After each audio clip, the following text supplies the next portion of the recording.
Acidente vascular cerebral é o tema do Prevê Saúde. Os AVCs matam 6 milhões de pessoas por ano no mundo e outros 5 milhões ficam com sequelas permanentes. Um AVC ocorre quando o fornecimento de sangue a uma parte do cérebro é impedido por uma obstrução, que se designa de AVC isquêmico ou uma hemorragia, o AVC hemorrágico. A pressão alta é a origem de 80% das ocorrências de AVC. Outros fatores são idade, diabetes e estilo de vida. Nos últimos anos, políticas públicas mais efetivas para o enfrentamento da doença, que já foi a principal causa de morte no Brasil, resultam em avanços significativos na redução do índice de mortalidade e eventuais sequelas nos indivíduos que sobrevivem a um AVC. Para falar sobre o assunto, o convidado do Prevê Saúde é o médico neurologista Dr. Leonardo Medeiros, formado pela Faculdade de Medicina de Marília, com residência médica em neurologia também pela FAMEMA. Dr. Leonardo é especialista em transtorno do movimento pela Escola Paulista de Medicina na Universidade Federal de São Paulo. Para conduzir a entrevista, o apresentador do Prevê Saúde, médico oftalmologista, Dr. José Eduardo Marques.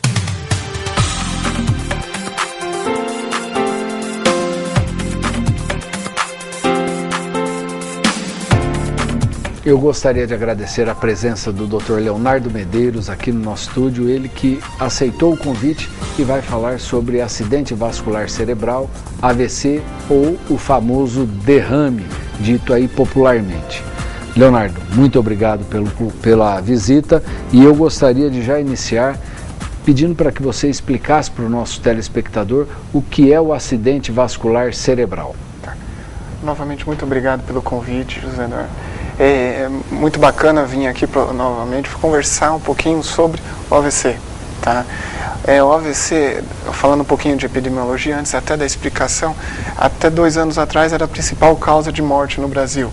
Tá? De 2 anos para cá, se tornou a segunda, perdendo apenas para as causas cardiovasculares. Então, assim, é uma grande causadora de morte e de incapacidade nos pacientes. Tá? O que seria o AVC? Seria uma obstrução. Inicialmente, nós temos 2 tipos de AVC, um que a gente chama de AVC isquêmico, outro hemorrágico. A definição seria mais ou menos o que? A falta de sangue naquela estrutura, no final, que seria o neurônio. Então não chegaria sangue, ou por causa de uma obstrução, ou por causa de que houve uma rotura do vaso, um rompimento do vaso mesmo, está sangrando e não está chegando sangue ali, que seria o hemorrágico. Então seria uma deficiência do sangue, do oxigênio, na região ali dos neurônios. Certo. Você falou em isquêmico e hemorrágico. Qual é a diferença básica de um e outro? É lógico que o hemorrágico fala em sangramento e o isquêmico, falta de sangue. Como é isso? A definição é essa mesmo. Então o isquêmico seria o quê? Uma obstrução do vaso. Imagina como se fosse um cano da casa. Tá? Está passando água, de repente para alguma sujeira, alguma coisa, obstrui aquele cano e não chega mais a água. Então naqueles distais, aqueles neurônios distais não vai receber o sangue, eles acabam morrendo. Então seria isso daí o AVC isquêmico. Ou hemorrágico seria o quê? Esse mesmo cano, só que tem um furo no cano. Então começa a vazar sangue. O sangue vazando pela lateral, a água vazando pela lateral do cano, não chega a água lá no final, também diminui o fluxo sanguíneo, a morte neuronal. Então esse seria o hemorrágico. Entre um e outro, qual é o mais grave, doutor? Depende muito, tá? Tem os AVCs hemorrágicos que são pequenos, tá? Tem uma pequena hemorragia, principalmente se você tratá-lo rapidamente, controlando o principal fator de risco, que é a pressão, para aumento do sangue. E também depende do isquêmico. Tem pacientes com AVC isquêmico que são pequenos, que também o prognóstico é bom. Assim, de maneira geral, o AVC hemorrágico costuma ser um pouco mais catastrófico, a mortalidade é um pouquinho maior. Mas, novamente, depende do tamanho, depende do vaso que obstruiu ou sangrou. Quais são os sintomas que o indivíduo tem que está acometido desta doença, doutor? Bacana, excelente pergunta. Isso é algo bastante interessante para as pessoas tentarem entender o que é o AVC, ou, como você disse no começo, o derrame. Tá? O que seria, como reconhecer o AVC o mais precoce possível. Por quê? Que é um ponto que a gente vai conversar mais para frente, é o tratamento. Quanto mais precoce reconhecer o AVC, melhor é o tratamento, melhor vai ser a resposta. Então, até alguns lugares fizeram alguns mnemônicos para a pessoa reconhecer o mais precoce possível. No nosso meio, o Ministério da Saúde fez um mnemônico legal, chamando a atenção para o SAMU. Então pegou a sigla SAMU e cada letrinha saiu uma palavra. Então o S, de sorrir. Então eu chego para a pessoa que está ali na minha frente, o avô, alguém, o parente, pede para sorrir. Houve desvio de rima, que isso, a boca entortou para um lado, opa, tem alguma coisa errada. O A, a gente pede para o quê? Para ele abraçar. Então pede para a pessoa que tá tendo sintoma levantar o braço, tentar abraçar. Ela não vai conseguir mexer um dos braços. Tá? Então, outro sinal que chama atenção. O M é para cantar uma música. Tem até uma música no YouTube, depois se as pessoas quiserem ver, coloca AVC SAMU que vai ter essa musiquinha.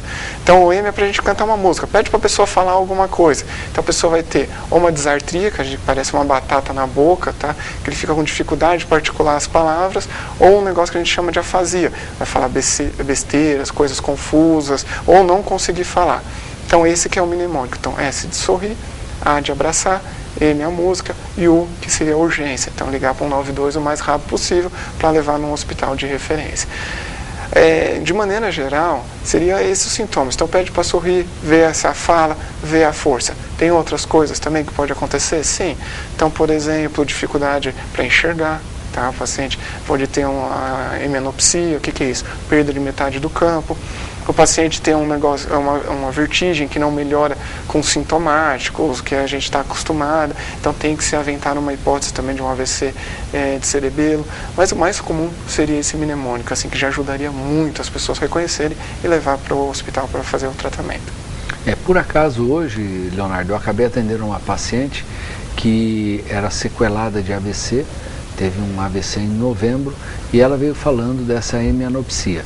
E nós pedimos um exame de campo visual que realmente confirmou que ela teve um acidente vascular cerebral e pegou a área responsável pela visão num determinado lado do olho.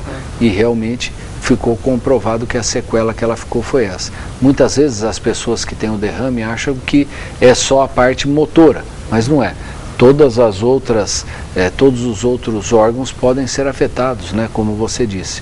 A pessoa pode não conseguir falar, pode muitas vezes perder a audição, visão, e realmente deve ser diagnosticado precocemente e tratado adequadamente. Pode falar. Desculpa te interromper, algo interessante assim, que a gente precisa divulgar. Então é importantíssimo o que nós estamos fazendo aqui, o papel da TV prever de divulgar, comentar sobre problemas de saúde, isso é fantástico para as pessoas reconhecerem. Nos Estados Unidos, interessante, eu estava de férias, passeando em Miami, no ponto de ônibus, eles colocam cartazes falando desses mnemônicos, lá para reconhecer o AVC e colocar logo o telefone para você ligar o mais rápido possível para fazer o tratamento. Tá? Tem um trabalho de um professor de Ribeirão, o Dr. Otávio. Ele ele mostrava um caso clínico de um paciente tendo AVC para as pessoas na rua, marcou um X na rua, a pessoa passava, ele abordava para mostrar o caso clínico, e era um típico AVC. Aí ele perguntava qual que era o diagnóstico. Surpresa, a pessoa falava que a pessoa estava sendo possuída, alcoolizada, a pessoa estava caminho da morte. Teve um que falou que estava caminho da morte. Ele não sabia assim, exatamente qual médico deveria procurar. Aí uma das perguntas era, a partir do momento que você reconheceu, qual que é o telefone do serviço de emergência? Alguns falaram a maioria falou 190, que é da polícia, que não necessariamente do SAMU, 193 também, que é do Corpo de Bombeiros, né? Tem uns que falaram 911, que é da polícia dos Estados Unidos. Então, assim, as pessoas não sabiam nem o serviço de emergência. Então, assim, as autoridades públicas, o prefeito que entrou agora, o secretário de saúde, que foi um dos responsáveis pela implantação do protocolo no Ministério da Saúde, que é o Dr. Fogolin também, deveriam ajudar a gente a divulgar e reconhecer os sinais precoces de um AVC. Que basicamente seria o mnemônico do SAMU. Isso já ajudaria muito. Então, divulgar com cartazes, palestras, isso que nós estamos fazendo aqui, e até para os próprios médicos. Infelizmente, os nossos próprios colegas não acabam reconhecendo e sabendo que tem um tratamento para isso, quando é reconhecido precocemente. Sem dúvida nenhuma, ajudaria muito. Fica aí então a dica até para o nosso prefeito fazer uma reunião com o secretário da Saúde e realmente colocar isto, divulgar isso na nossa cidade, pontos de ônibus, nos postos de saúde, né? Tem vários lugares que dá para fazer isso daí. É lógico, Leonardo, que o AVC, ele não dá o mesmo sintoma, não vem do mesmo jeito para todas as pessoas. Cada um tem um sintoma diferente. Mas o sintoma costuma ser abrupto, rápido. Sim. Não é uma coisa assim que ele começou de manhã com um sintoma. Não, é rápido, Sim. Não é? Excelente pergunta. O paciente, ele está bem, subitamente, poucos segundos, milésimo de segundo, ele alcança o que a gente chama de nadir, é o pior do sintoma. Então ele está bem, do nada ele começa a ter uma paralisia e não mexe mais. Tá, então é algo súbito. Toda vez que a gente fala em algo súbito é cardiovascular. Então, por exemplo, uma dor no peito súbita, vou pensar em infarto ou uma dissecção de aorta. Tá, então o paciente perdeu a força do lado esquerdo do corpo, do lado direito, súbito. Eu tenho que pensar em quadro, um acidente vascular cerebral. Cardiovascular sempre. Leonardo, no caso de paciente infartado, existe o protocolo de mastigar 2 aspirinas ao primeiro sintoma que o indivíduo está tendo. No caso do AVC, existe algum medicamento que pode se tomar ou não? Deve encaminhar para o SAMU mesmo? Fantástico, isso é bacana saber. O paciente em casa, infelizmente, não tem muito o que fazer. Os acompanhantes têm que tentar reconhecer o mais precoce possível. Então, por exemplo, tá a senhorinha lá, o senhor, o filho viu, é o mnemônico, pediu para sorrir, boca tá torta, pediu para abraçar, não consegue levantar o braço, ele vai falar, parece uma batata na boca, ou ele não está conseguindo falar, liga para o 92, o mais rápido possível. Quanto mais rápido reconhecer, mais rápido chegar no serviço de referência, que nós vamos conversar, melhora o tratamento. Em casa, não vai se fazer nada. Ah, mas a pressão está alta, vou dar um captopril. Não, pelo contrário, até pode piorar. Então, assim, tem que levar para o serviço de saúde o mais rápido possível. Como uma dor no peito, AVC, como um infarto, perdão, AVC também é uma emergência. E como a gente tem que correr atrás para salvar o coração, quanto mais tempo passa, mais o cérebro vai morrendo, mais neurônios vão morrendo. Tem uma frase famosa, que é aquele time is money. A gente adaptou falando time is brain. Então, tempo é cérebro. Então, quanto mais rápido eu fizer o atendimento, quanto mais rápido esse paciente tiver contato com o neurologista para fazer o tratamento específico, menos menos neurônio vai morrer. O indivíduo chegando com esse sintoma no pronto-socorro, qual é o primeiro exame que se faz neste indivíduo? Além do exame físico, qual exame se faz para diagnosticar se é hemorrágico ou isquêmico e como é feito isso? Antes até, legal, bacana isso daí. Uma das coisas que a gente faz quando chega no pronto-socorro é a primeira coisa, diferenciar de outros problemas, tá? Um dos problemas que outros diagnósticos que a gente consegue diferenciar e rapidamente resolver é a hipoglicemia. Hipoglicemia mimetiza muito, assemelha-se muito ao AVC, ou derrame. Então a primeira coisa que vai fazer lá o enfermeiro ou o médico vai fazer o DEST, o HGT, né, no dedo, descartou hipoglicemia.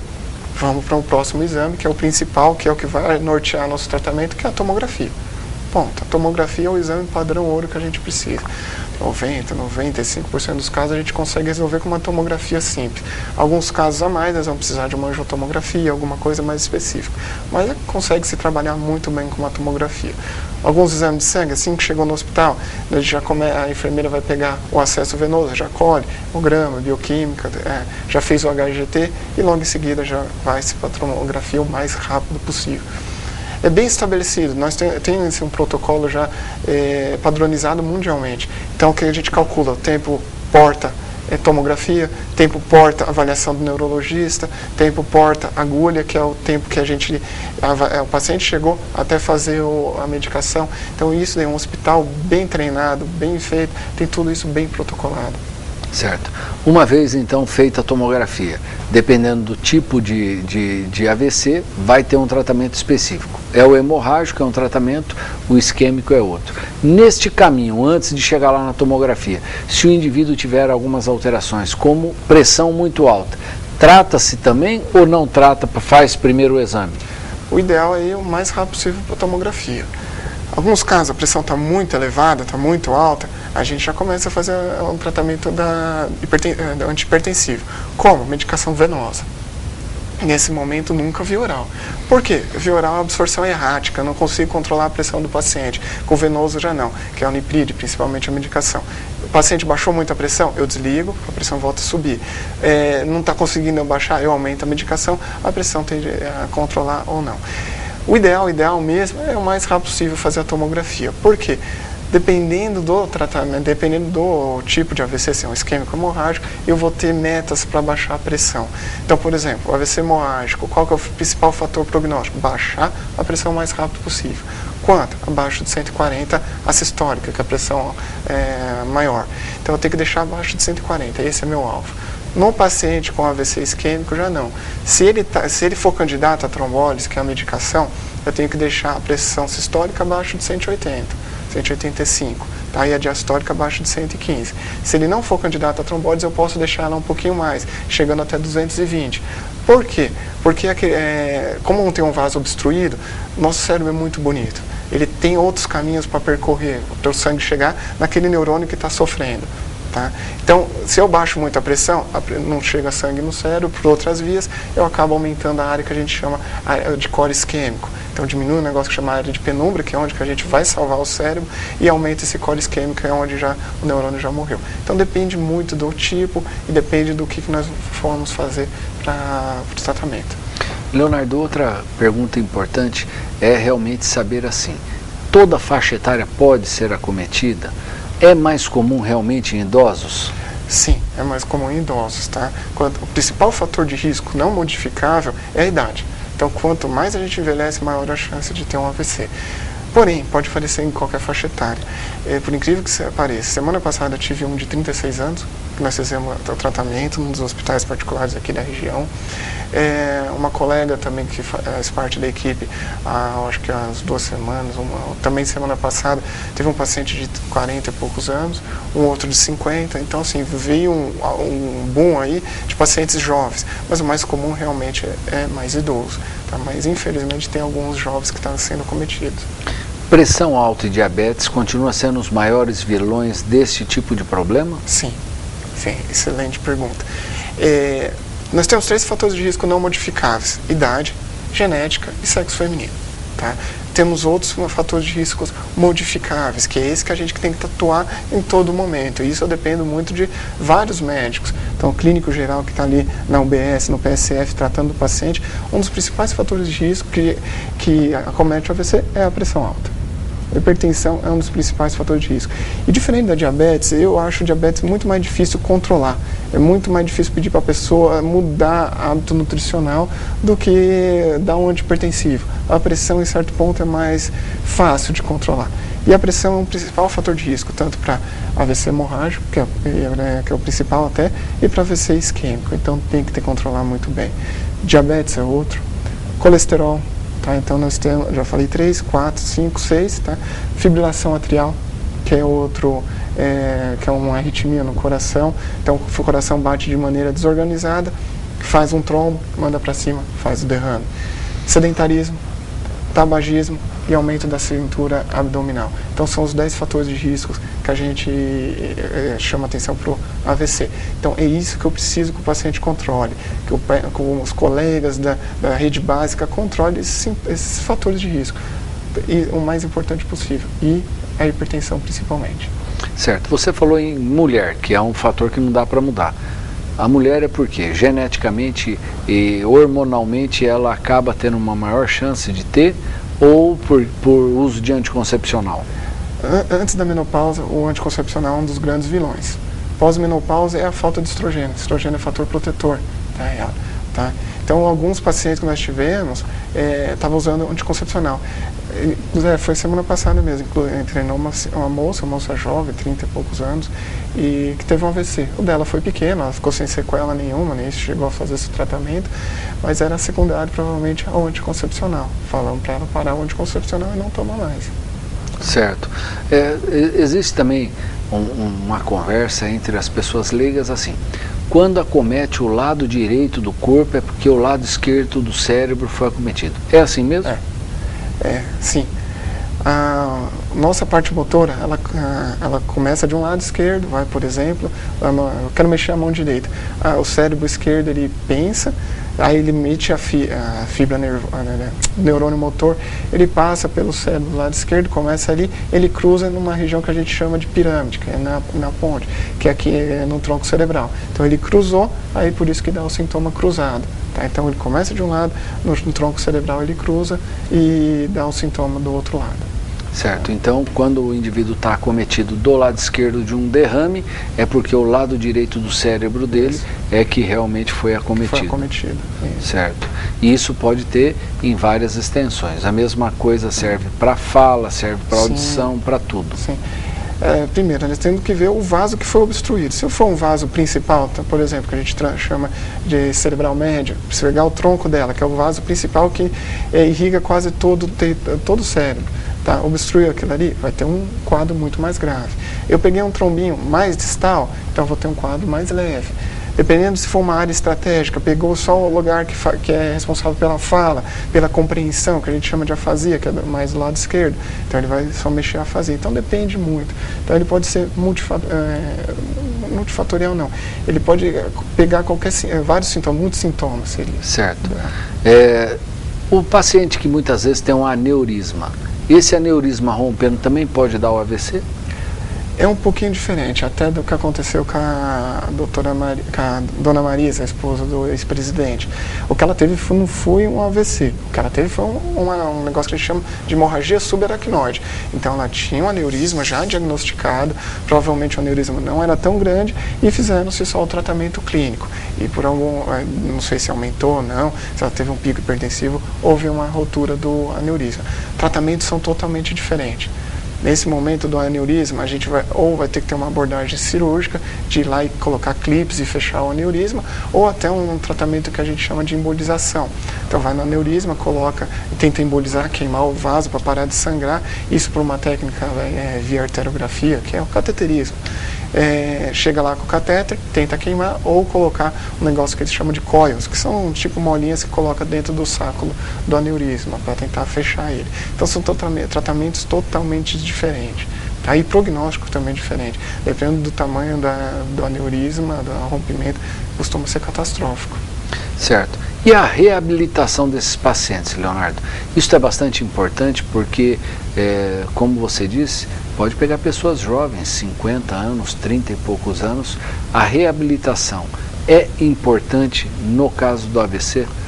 É importantíssimo. Aí, novamente, eu apelo para as autoridades, tá? Para o nosso prefeito, para o secretário de saúde, para quê? Porque a gente precisa de um tratamento de reabilitação. Não adianta nada ter um tratamento de excelência, o paciente recebeu a droga, ele melhorar, às vezes não recuperar tudo e depois não ter um serviço de reabilitação. O bonito do nosso cérebro é que, apesar de alguns neurônios morrerem, outros podem assumir a sua função, que é o que a gente chama de neuroplasticidade. Então, em jovem é melhor ainda, porque tem muito neurônio ainda jovem. Então, nós já pegamos paciente com AVC catastrófico, pegou metade do cérebro, começou a fazer a fisioterapia e hoje está uma vida não normal, mas quase normal. A pessoa consegue fazer muitas coisas.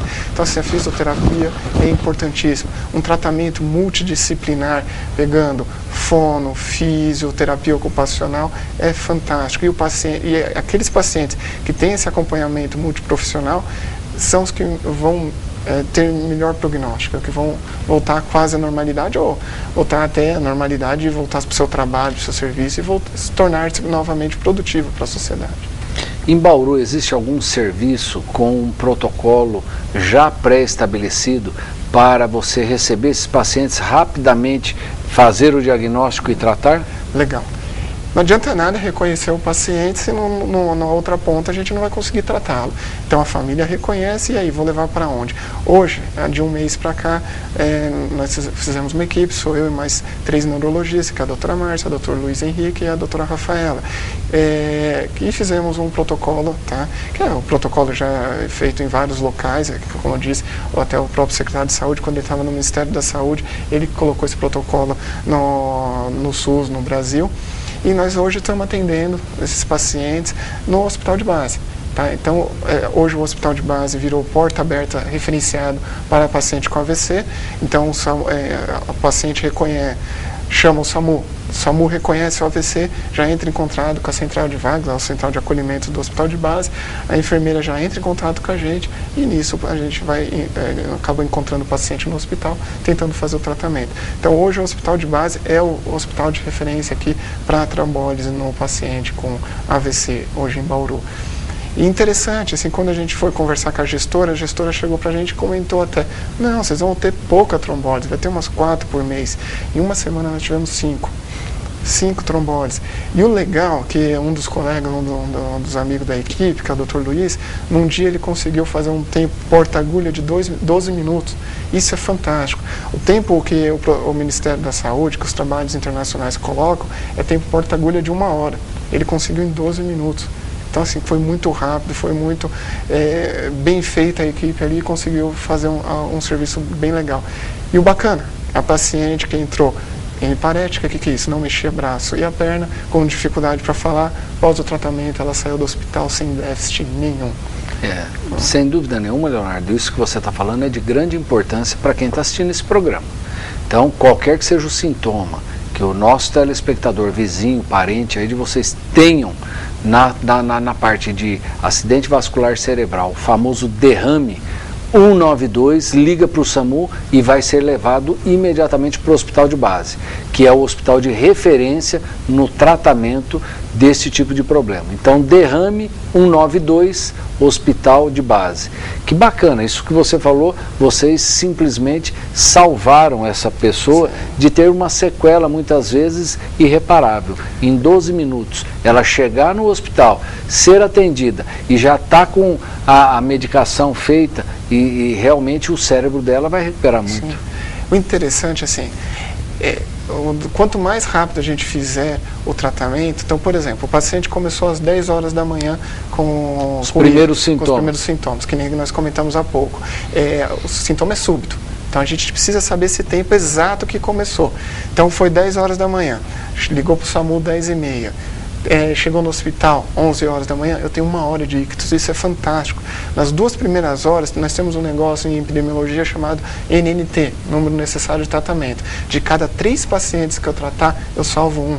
Nenhum remédio faz isso, nenhum antibiótico, até para infarto. A gente fica tudo preocupado, dor no peito, infarto. Com trombolítico, infarto, eu acho que, se eu não me engano, são 60 ou 90 para salvar 1. Na trombólise do AVC, se eu pegar em menos de 2 horas, de cada 3 eu salvo 1. É muito bom. Mas o remédio é caro. Realmente, o trombolítico é caro. Se eu não me engano, é 1.500, quase 2.000 cada frasquinho. Mas é uma vida.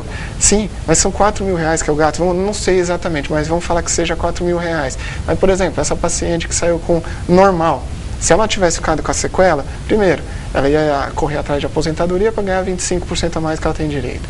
Ia ficar no serviço de saúde, fazendo fisioterapia, tendo gasto. A família ia gastar mais porque ia ter que comprar fralda, fazer um monte de coisa. Então, assim, foi um gasto pequenininho perto do que a gente salvou. E, novamente, como você disse, uma vida. Sem dúvida nenhuma. Bom, eu acredito que nós tenhamos falado aí de uma maneira bem clara para que o nosso telespectador entendesse. Se ainda assim restaram algumas dúvidas, queiram encaminhar para a TV Prevê, tenho certeza que o Dr. Leonardo terá o maior prazer em respondê-las. Antes de encerrar, eu gostaria que o doutor deixasse uma mensagem para o nosso telespectador. Novamente, obrigado pelo convite. E assim, pessoal, use o mnemônico do SAMU. S, de sorrir. O A, de abraço, levanta os braços, tenta abraçar. Viu que não está levantando. Pede para cantar uma música, falar alguma coisa. Uma das coisas que nós fazemos que a gente usa é: o Brasil é o país do futebol. Tenta pedir para a pessoa repetir. Não conseguiu entender o que a pessoa falou, ou parece uma batata na boca, 192, mais rápido possível. Fala: estou com uma suspeita de um derrame. O médico do SAMU já estamos fazendo tratamento para eles reconhecerem também e levarem o mais rápido possível para a gente realizar o tratamento. Time is brain. Tempo é cérebro. Então, quanto mais rápido, melhor. Certo. Eu gostaria de agradecer a você, nosso telespectador, que teve a paciência de realmente ter essas informações e vai poder te ajudar seus vizinhos, seus parentes, aí num caso semelhante a esse. A vocês que nos assistiram, ficam muito obrigado e o convite para que na semana que vem estejamos juntos aqui para mais um Prevê Saúde. Tchau.